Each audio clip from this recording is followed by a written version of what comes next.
What's going on, people? Gunsblazing back at it again, and recently I've been trying out different hand trap and hand trap combinations rather than just the usual 3 Ash 3 Maxx C. And so here are some things I learned and when you'd want to use different hand traps alongside Ash or Maxx C or even instead of them. Now, like all other cards in Yu-Gi-Oh!, the power of a hand trap is dependent on the metagame and the number of use cases as well as probability that it will be useful in a duel. Which is why Ash Blossom is probably the king of hand traps at the moment right now. Pretty much every deck can benefit from having 3 Ash, simply because of its powerful prevention combined with the fact that almost every deck runs cards that have effects that are written among the conditions of Ash Blossom. And this includes even the second most used hand trap, Maxx C, which is used for its incredible potential to punish combo players that spam multiple summons. But today let me go over some hand traps that are not really used in every deck, but they have been seeing some play. So in Dragonlink, I've been trying out 2 copies of PSY-Framegear Gamma alongside some Ghost Ogres. The main benefits to Dragonlink specifically are they are light monsters, meaning they can be used for the Chaos engines. And as for Gamma, if you use it on your turn when the opponent hand traps you on your turn, then you can get a free level 8 Synchro off. Now, Gamma has a lot of weaknesses as a hand trap, one of them being you can't use it if your monster zones are empty. Also, it can only be used against monsters. And of course, you're forced to run a PSY-Frame Driver in your deck as well, which could be a huge break for you. But regardless of all of that, it is worth it in Dragonlink because, again, of all the Chaos stuff you got going on in your deck. Has some nice interactions with Chaos Ruler, you can banish it with Levianeer, you can set it with Chaos Space, the list goes on. And so all things considered, it's a definite worth in a deck like this. On the flip side, when you wouldn't want to use it is, of course, when you don't have monsters in the extra deck that can utilize having either 2 bodies or a level 8 Synchro. And or you're running a deck that doesn't really benefit from it element-wise or archetype-wise. And the other hand trap being tested in this deck this duel is Ghost Ogre, which is also a light monster, therefore it can also be used for all the chaos stuff going on. Now, Ghost Ogre is a card that isn't extremely relevant in Master Duel's metagame because there are not a lot of popular decks that utilize continuous or field spells and or continuous traps, which is where it would really shine. Ghost Ogre is able to destroy any monster that activated its effect, or face up spell or trap card that activates its effect. However, it doesn't negate. And of course, it would be broken if it negated as well, but regardless, sometimes it's better to destroy than to just negate. And in this duel, I'm pretty much playing like a bonobo. There were some questionable choices in my setup. I did manage to get a couple of negates out along with some destruction protection. Earlier on my turn, I was also able to use PSY-Frame to get myself a free Chaos Ruler. But regardless, I think I got a little too excited with negates here and not having the discipline to negate more impactful cards, meaning this guy's gonna be able to yoink my hot red as well as clear my entire board, which I thought for sure was not gonna get broken. And so here almost everything gets cleared out except for the Borreload Savage, and we get the Ghost Ogre off the top deck. Now, Dragonlink has a load of interesting options to come back on turn 3, seemingly out of nowhere. We got the Spiral Dragon that can come back once per turn and make our Dingirsu again because it was returned to the extra deck. And this will of course force the response, and then we can use Ghost Ogre to destroy the hot red, which walled us out because its attack was too high. And now I'm just free to go ahead, normal summon Rokket Tracer, go out into Striker Dragon, which can get Recharger back from the grave and send it to get back that hot red from the grave. Definitely some interesting plays here that were made possible by Gamma and Ghost Ogre. Now do note I still am running Ash in this because I do believe it's more important even though it's not light or dark. And although Ghost Ogre is spicy and it is a light type, I'm still not sure if it would be better than Maxx C. This deck would also benefit a lot from Maxx C, even more so because we've opted to main deck more than one Nib. Another good opportunity to run the underused hand traps is in archetypes that have a lot of breathing room.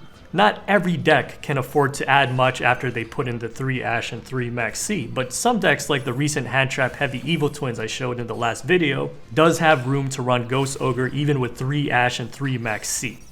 And that's of course because Evil Twins has a very small and consistent engine that has a lot of 1-card starters. These ratios wouldn't work in a deck that requires like 2 or 3 card combos in the opening hand to get something going. It would just be too bricky. Now here's a situation that showcases both the strength and weakness of Ghost Ogre. This deck does have a little synergy with Ghost Ogre because Unchained Abomination can destroy cards after a card is destroyed. So essentially we're getting a little more value out of this Ghost Ogre than we normally would, and that's what you're looking for when you're trying to include different hand traps in your deck. just the synergies. But here's when you wish it was just a Dragonlink or a Nib, because unfortunately for me in this duel, it turns out I was facing an anime protagonist. And so always keep in mind, different hand trap choices will have different effects as well as different timings of when you're going to actually use the hand trap.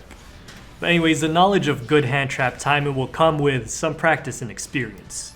A couple more advantages to this multi-hand trap core is that since hand traps are sometimes once per turn, it's nice to have a variety so that you can use 2 different hand traps in one turn, and also have hella different targets for your crossout designator. If you manage to get a combination like Effect Veiler plus Ash plus Imperm like this, it's going to be very difficult for your opponent to navigate through. And the beautiful thing about hand traps is that they require no setup. My question for the algo today, and also just because I'm curious, do you know of any other decks that have a small and compact engine like Evil Twins that can run this cheesy ass hand trap core that I'm using? Let me know.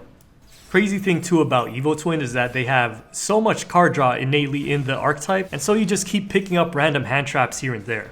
And here I'm just gonna cheese the Link Twin summoning, as well as Nightmare Unicorn to get this last face down off the board so I can guarantee lethal on this guy this turn.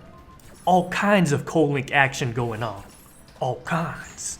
And of course, it's also nice to have the option of summoning the hand traps and turning them into link monsters and even link climbing with them. Now let me just make a quick note on some of these other hand traps. Can't go through them all obviously, but here are some of the more common ones. DD Crow is a nice little banish. You don't really see him outside of like Tri-Brigade, Bird Up, things like that, because they could benefit from the Winged Beast in their grave. And it would be searchable in those decks. E-Veiler is actually not that uncommon. It's pretty much necessary when you want to do the Selene, Brax, link climb into access code thing. The weakness is, of course, that you can only use it in the main phase and only on the opponent's turn. So yes, it will usually come down to if you want the link climb. Dragonlink is good for shutting down draws for an entire turn. Downsides are it doesn't prevent the first draw that happens. And it's a little weird to run alongside Maxx because it does prevent your Maxx from drawing U cards too. It's relevant towards a few meta decks, but does end up being a dead card or doesn't get enough value in some matchups. Then we have Ghost Spell, which is kind of like the Ash but for graveyards instead. And it definitely doesn't see as much use cases or probability as Ash, so that's why it's a little underused right now. Nib is a little weird in Master Duel because we do live in a best of one ladder. And oftentimes it's just nice to have in your deck when you're running 3 Maxx in the case that someone does end up taking the Maxx challenge and walks right into a Nibiru. And guys, again, not every single hand trap is here, there's a lot more. It's just that these are the ones that I experienced or seen the most in my limited time dueling here. And so feel free to discuss any other hand traps that you think are worth mentioning. I swear they better give me some, and it's no, wait, I have Gear Gamma again. Maybe I am doing this.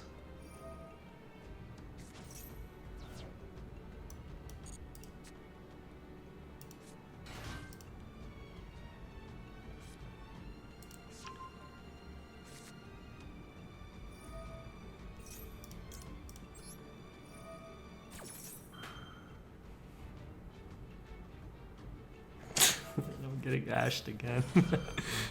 This is the same duel. Guys, this is exactly the same duel. What the hell?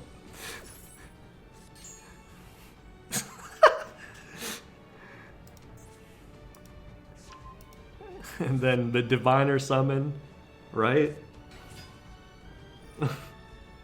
Then that's the Gamma again.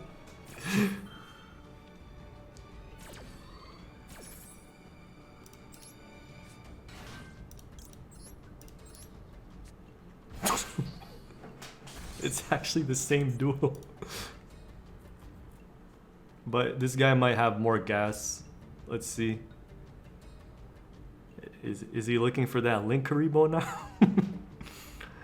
All he needs to do is go Link Karibo and then he fulfills the prophecy. Doesn't even link. Oh my gosh. Any more tracers, lol? Hey, you know what? I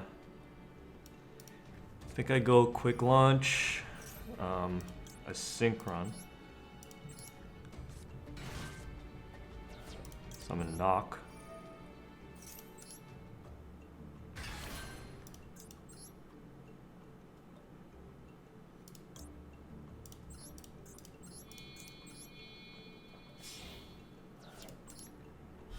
Let's just try to end this one quick.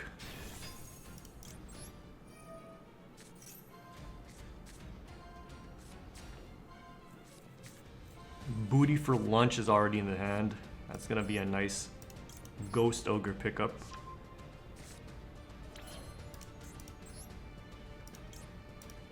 Chaos Space is already activatable because of Gamma. Starliege Seyfert too? Oh, you're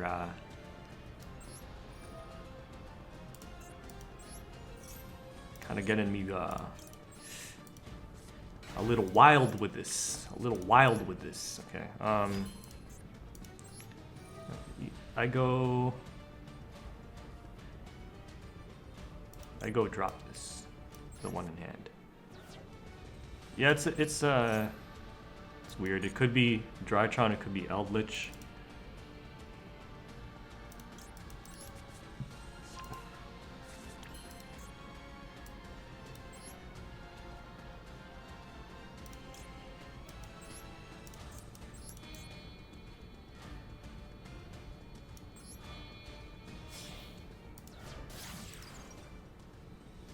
Wait, what am I doing? I don't think this is a play.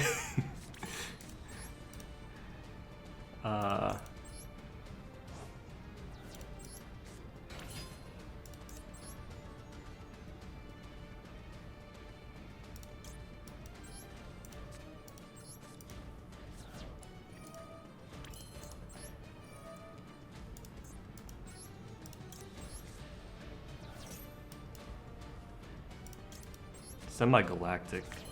Maybe this is the play. Yeah, I should still be able to game through this. Just pop this.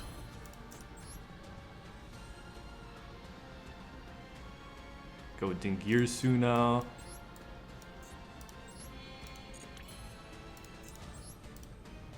Yeah, let's go Dingy. And then I get black. And then I can summon it. GG.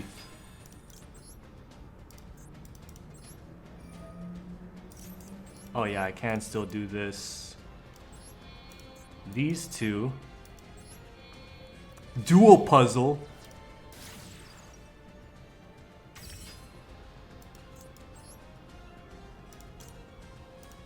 Dual puzzle.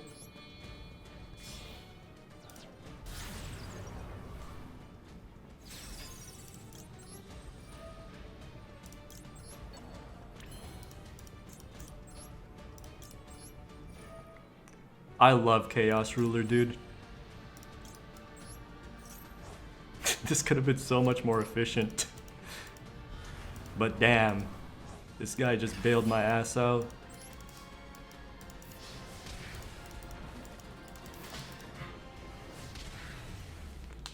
There's so many fun decks. Bye, Fox. So many fun decks out there. I guess my favorite deck for tonight is this one right here. Dragonlink. I like combo decks that don't have linear combos. As in like, what's it called? The combos are flexible. I think I'm gonna go make ROM off this.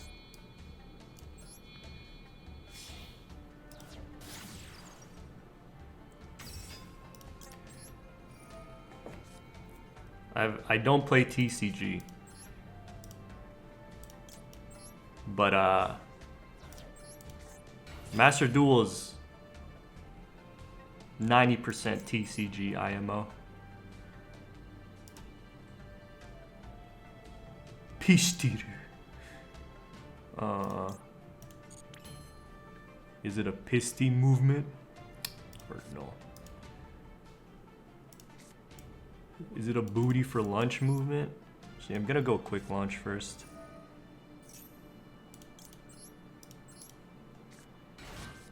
Low cost synchro deck? Chat, you got any ideas for this guy? I'm not too inclined with the low cost synchros.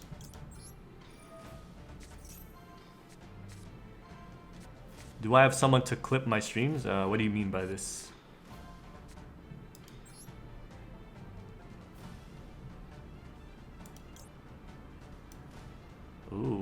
abs.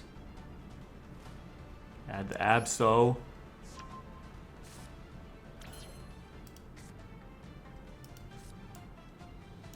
Oh, I could actually Dragon Ravine this Abso. Poggers. Let me try doing that. Then I could also send my other extender, Spiral Dragon. And also add a Synchron. I'm cracked out the cheeks right now.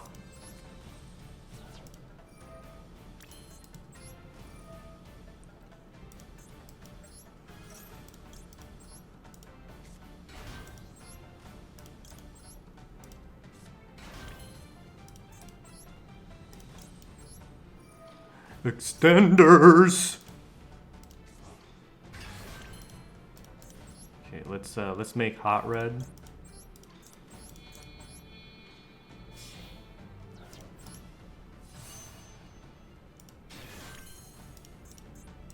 Go ahead and go chaos too.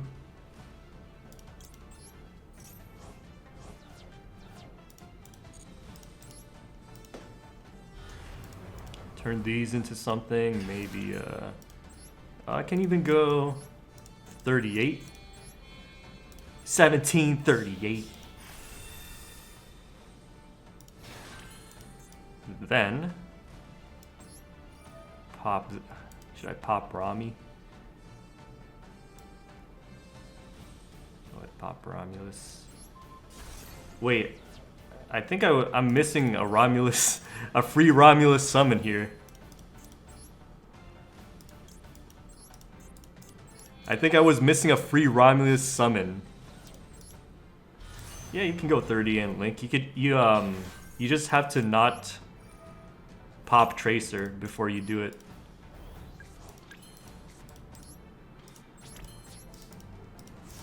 Solid board, kind of solid. You got 2 Omnis. A called by. Wait, why is my voice going so high? You have a spell negate. You have 2 Omnis. That's pretty good.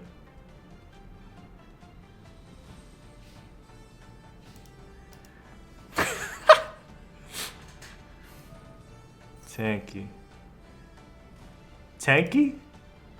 More like tank you.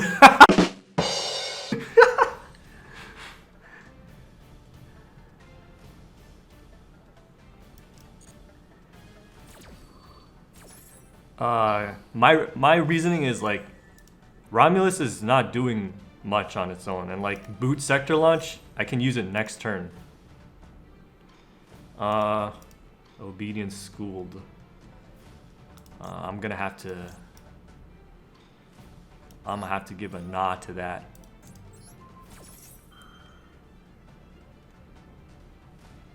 If he can play through this, he's just cracked.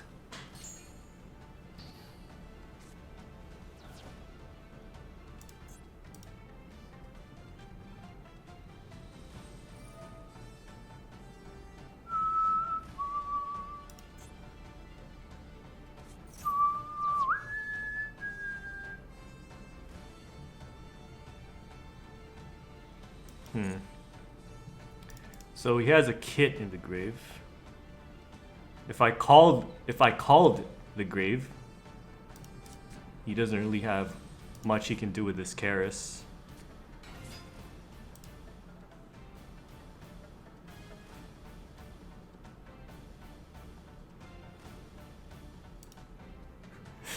Hey.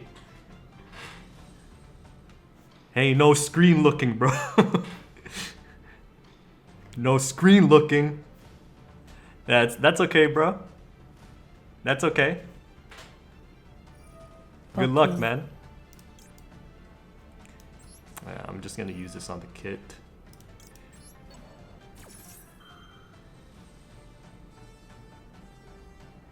What did you take out of extra deck for Harbinger? I just don't have 2 copies of Striker or Seals. Usually you run like an extra this or Seals. This is a 40 card deck.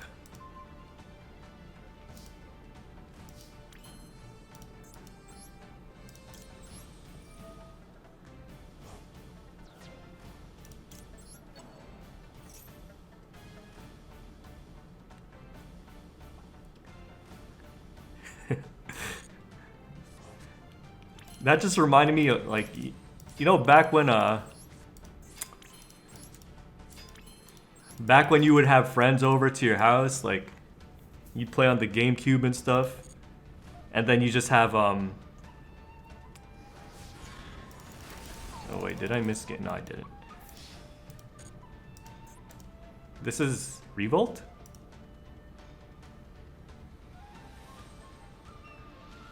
You had Nib? Oh no. Alright, I'm just gonna end it then.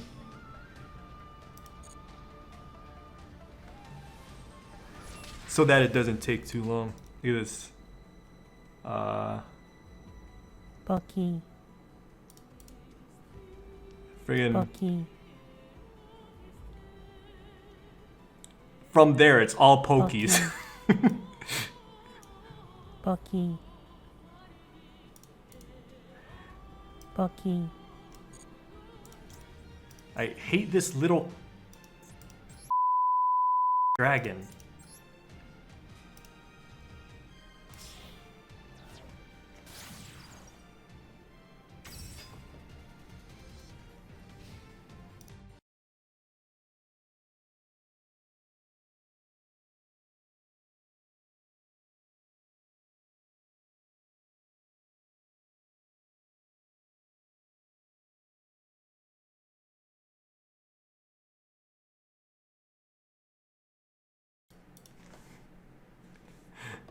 Got him.